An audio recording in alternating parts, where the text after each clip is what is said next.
The message dropped into our family group chat. My father's wording dripped with polite alarm. Family meeting. Sunday, 6 p.m. Brian needs our help with his situation. That's what they called my decision to quit my New York law firm job to launch my own startup. 18 months of awkward silences, worried calls, and reminders about real jobs with health insurance. I sat in my rented Corolla outside my parents' brownstone in Boston, the place where success was measured by Ivy League diplomas and corner offices. My brother Ethan's Tesla sat beside Dad's Audi and Mom's BMW. My car looked like a joke, exactly how they saw me these days. My phone buzzed. A text from Priya. My Forbes story goes live at 7 p.m. Eastern. You ready? I replied, perfect timing, family intervention kicks off at 6. She fired back. Want me to fake an emergency call? Nope. Worth the wait. I checked my reflection. No suit? Just a navy blazer, white shirt, hair pulled back. Let them think I was struggling. It made the coming truth sweeter. Dad opened the door before I knocked. He wore a cashmere sweater, eyes sharp. Brian, you're late. By 1 minute, Dad, details matter in business. Inside, the living room felt like a courtroom. Dad stood near the fireplace. Ethan and his wife Lauren perched on the leather sofa. Aunt Jean was in the wingback chair. Lauren air-kissed me. Love the blazer. Thrift store, I said. She blinked. Oh, sustainable fashion, very in. Dad cleared his throat. Let's begin. We're worried about you, Brian. I sat facing them all. About my situation. About your choices, Dad corrected. 18 months ago you had everything. Partner track at Whitaker & Sons, that nice condo in Back Bay. Sophie. Ah, yes, Sophie. The corporate attorney they all hoped I'd marry before I broke things off and launched my startup. And now, Dad waved his hand vaguely, living in a 1-bedroom in Cambridge, driving that old Hyundai, working on, what is it again? Some tech thing? Startup? Ethan chimed in helpfully. Though startup implies it might actually grow, he added, flashing his perfect grin. I ran the numbers on your industry. Oversaturated. Zero room for new players without serious venture capital. I fought back a grin. Ethan, who'd tried to launch 2 apps before slinking back to Dad's firm. Ethan, who had no clue he'd been pitching to one of my investment arms last quarter, and who'd been politely rejected. We're just trying to help, Lauren said. There's no shame in returning to a stable career. Whitaker would take you back in a heartbeat. Actually, Aunt Jean interjected, Barbara's son just made partner there, youngest in the firm's history. She paused. That could have been you. I glanced at my phone. 6:43 p.m. Forbes would publish in 17 minutes. You haven't even told us what your company does, Dad barked. All this secrecy? And for what? We're here to talk about your failing business and your future. Then Lauren's phone chimed. She stared, eyes wide. Oh my God. Brian, why is your face on Forbes's Founders to Watch list? The room froze. Dad sat down hard. Current valuation? Ethan croaked. I smiled. 700 million, and climbing. 700 million? Dad rasped. Would you like to know what my company does now? I asked, pulling my tablet from my messenger bag. A few taps brought up sleek slides. BlueGrid develops AI models that optimize renewable energy flow. We're transforming how the grid balances supply and demand in real time. That tiny Cambridge apartment I live in, smallest unit in a building I own. That battered Hyundai, bought it because it's low profile and reliable, like all smart investments. Mom's pearl earrings quivered as she blinked. But you never said anything. If anything, you never asked. I stood, smoothing my gray cardigan. Our software is now running in power systems across the US and Europe. That's why I've been working crazy hours. Why I kept quiet. And why, in about 2 minutes, Forbes will drop a feature about how a 30-year-old lawyer built a tech empire while his family thought he'd failed. Lauren's phone vibrated nonstop as alerts streamed in. Ethan's face twisted like he'd bitten into a lemon. Aunt Jean was already tapping numbers, probably speed dialing Barbara to brag or vent. 700 million? Dad echoed, dazed. Actually, I said, glancing at my phone as Priya's message lit up. Make that 800, we just finalized another funding round. A hush fell over the room, then Mom whispered, why didn't you tell us? I gathered my bag. Sometimes the best way to succeed is letting people underestimate you. You'd be amazed what you can accomplish when no one's watching. My phone buzzed again. That's my car. Unlike my Hyundai, this one's for the photo shoot. I paused at the door. Oh, and Ethan? That startup you pitched last month? The one rejected by Braden Capital? He blinked. That's my fund. Better luck next time. I stepped out, leaving them among their leather sofas and pedigreed resumes, while outside, a sleek black car waited to take me to my CNBC interview. Because sometimes the sweetest victory isn't proving people wrong, it's letting them realize they never truly knew you at all. And I was just getting started. The CNBC interview was only the kickoff.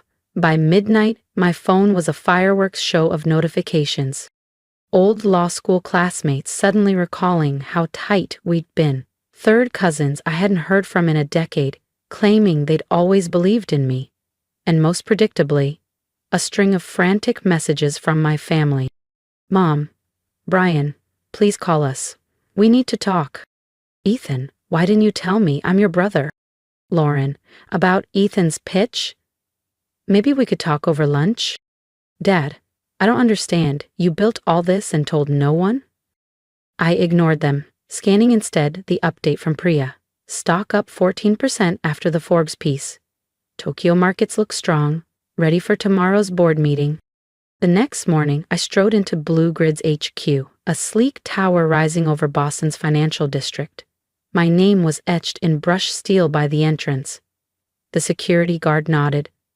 Good morning, Mr. Holt. My assistant, Kara, intercepted me at the elevator. Your family's been calling since 6.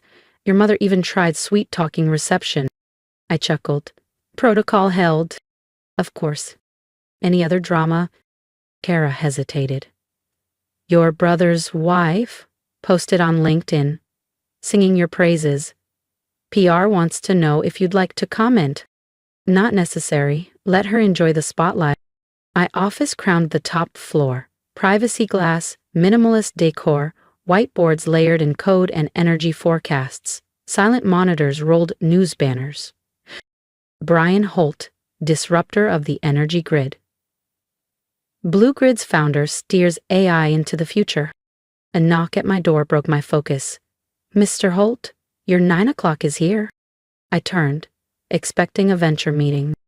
Instead, there stood Sophie, my ex-fiancée. The lawyer my parents had practically picked out for me. Brian, she said, flashing that familiar polished smile. You look very successful. I didn't stand. I look exactly the same as when you called my startup ideas naive and sweet. Stick around because this story's only getting bigger. And if you haven't yet, hit subscribe so you don't miss what happens when my past collides with the empire they never thought I'd build. How'd you get on my calendar? I asked. Sophie shifted in her designer heels. Your mother might have mentioned you had offices here. I thought, given our history, I interrupted. You should remember I don't appreciate people who underestimate me. I'd never. You said, and I quote, startups are a playground for rich kids, Brian. Stick to law where they need diversity hires. I hit the intercom. Kara, please escort Miss Lawson out and update security protocols. As Sophie was shown out, my real 9 o'clock arrived. Sarah Chin, the legendary venture capitalist known for spotting billion-dollar companies early. Eventful morning? She asked, glancing at Sophie's retreating figure. Just clearing out old misconceptions, I said, firing up the pitch deck. Shall we talk about the future instead of the past? My meeting with Sarah was electric, but it was only the warm-up. At noon, I strode into our boardroom, overlooking Boston Harbor. The room was packed. Our investors, mostly older men who'd once questioned my leadership, sat up straighter than ever. Funny how a few $100 million changes posture. Before we start, I said, taking my place at the head of the table, let's address the elephant in the room. Yes, the Forbes feature was strategic. Yes, the timing was intentional. And no, it doesn't change how we operate. Marcus, my CFO, clicked through the slides. Revenue charts soared like mountain peaks. As you can see, staying stealth while refining our technology paid off, I continued. We're not just in the market, we are the market. An early investor who'd once urged me to hire a more seasoned CEO cleared his throat. Impressive numbers, but the publicity changes things. Your family... My family is irrelevant to this company, I snapped. I flipped to the next slide. What matters now is Project Nova. Silence fell as I unveiled our next-gen energy AI. Halfway through, Kara slipped me a note. Your brother's in the lobby. Refuses to leave until you talk to him. I kept presenting. 5 minutes later, Ethan was escorted to a small conference room with the world's most uncomfortable chairs. After the board meeting, I made him wait another hour before heading down. Ethan was pacing, tie loosened, hair mussed, clutching his phone like a lifeline. Seriously, Brian, he blurted the moment I walked in. You couldn't have security tell them who I am? Your own brother? They know exactly who you are, I said, sitting across from Ethan. That's why they followed protocol. He slumped, shoulders dropping. Mom's crying, Brian.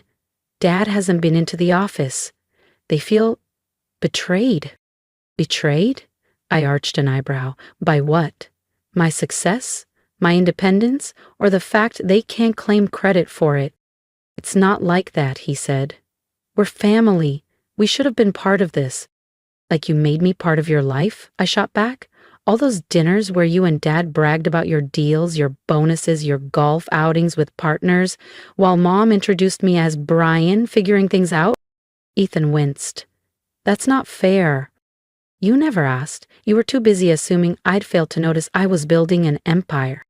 He glanced around the glass-walled room. Now that we know, can't we start over? Lauren says she'd love to help with PR. Ah, yes, Lauren. I pulled out my tablet, flipping to a file. 3 failed influencer ventures, 2 cease and desist letters for selling unlicensed supplements, and a personal brand tanking faster than her sponsored posts.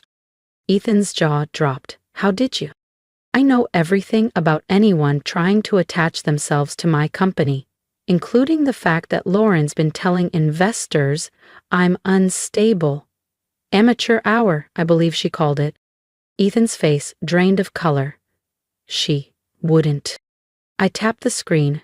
The recordings say otherwise. I stood. Now, if you'll excuse me, I have a company to run. Wait. He grabbed my arm. What do you want, an apology? Fine, I'm sorry. We're all sorry. Just don't shut us out. I glanced at his hand on my sleeve, the same blazer he'd mocked last Thanksgiving. I don't want anything from you, Ethan. That's the point. I built all of this without you, without Mom and Dad, without anyone's permission. He blinked. But what about family? Family? I said softly. Family would have believed in me even without the millions. Family would have asked about my dreams instead of laughing at them. Family would have seen me for who I am, not who they wanted me to be. Ethan's hand dropped away. And now, I glanced at my phone as another alert buzzed. Now I've got a meeting with the governor about making Boston the next big clean tech hub. Feel free to tell Mom and Dad. I'm sure they'll suddenly be fascinated by my situation. I left Ethan in the conference room. Kara matched my stride. Your parents are calling another family meeting tonight, she said, checking her tablet. Your aunt's already pitched your story to 3 newspapers, saying she mentored you. I smirked. Let them meet. Let them talk. Success is the best revenge. Silence is the best reply. The elevator opened, revealing Sarah Chin with a group of European investors. Ready to change the world? She asked. I tugged my inexpensive blazer straight, knowing tomorrow's headlines would call it tech's new power look. Always, I said. Innovation comes from those everyone else overlooked. Behind me, Ethan's footsteps faded. I wasn't the overlooked brother anymore. I was the future. and the future belongs to those who build it. A month after Forbes changed everything, I sat in my office, reviewing data. Blue Grid's valuation had doubled. Our tech was making headlines, and my privacy was gone. Kara appeared at the door. Your father's downstairs. I kept typing. Same answer as yesterday. He's different. No Audi. No suit. He's in jeans. I paused. Richard Holt in jeans? She nodded. Been waiting 2 hours. I pulled up the lobby feed. Dad sat quietly, smaller somehow, holding a worn briefcase. Send him up. The last headline on my wall came from the interview where I finally addressed my family publicly. The reporter had asked why I'd kept my success secret. My answer went viral. Success doesn't need permission, validation, or family approval. It just needs vision and persistence. Dad entered my office quietly, nothing like his usual booming presence. He glanced at the whiteboards filled with algorithms, the market tickers, and Boston's skyline. Your mother keeps a place for you at dinner, he said softly. Every Thursday, just in case. I motioned to the chair across from me. He sat, resting an old leather briefcase on his knees. I've been thinking, he began, about your 5th grade science fair. Of all things, I hadn't expected that.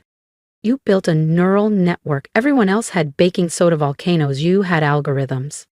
He gave a faint smile. You won first place, but I missed it. Had a board meeting. I remember, I said. But you know what I don't remember?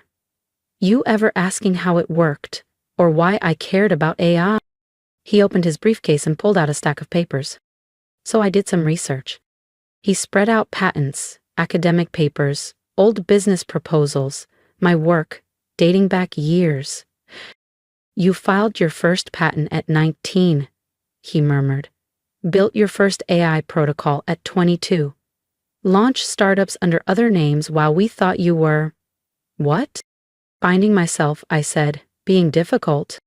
He met my eyes. We were wrong. I was wrong. Silence stretched between us. Did you know, he said finally, your mother's taking coding classes. Emma's reading about AI ethics. Even Ethan? I asked. Dad sighed, trying to pitch to your competitors. There's a lot you didn't know, I said. Didn't ask. Didn't want to see. He nodded slowly. Your mother wants a family dinner to celebrate your success. Like the last dinner, when you staged an intervention about my situation. He pulled out an old photo, me at the science fair, small, serious, certain of my path. When did pride turn into judgment? He asked quietly. I stared at the photo. That project predicted weather patterns with 76% accuracy. Want to know neurotech's accuracy now?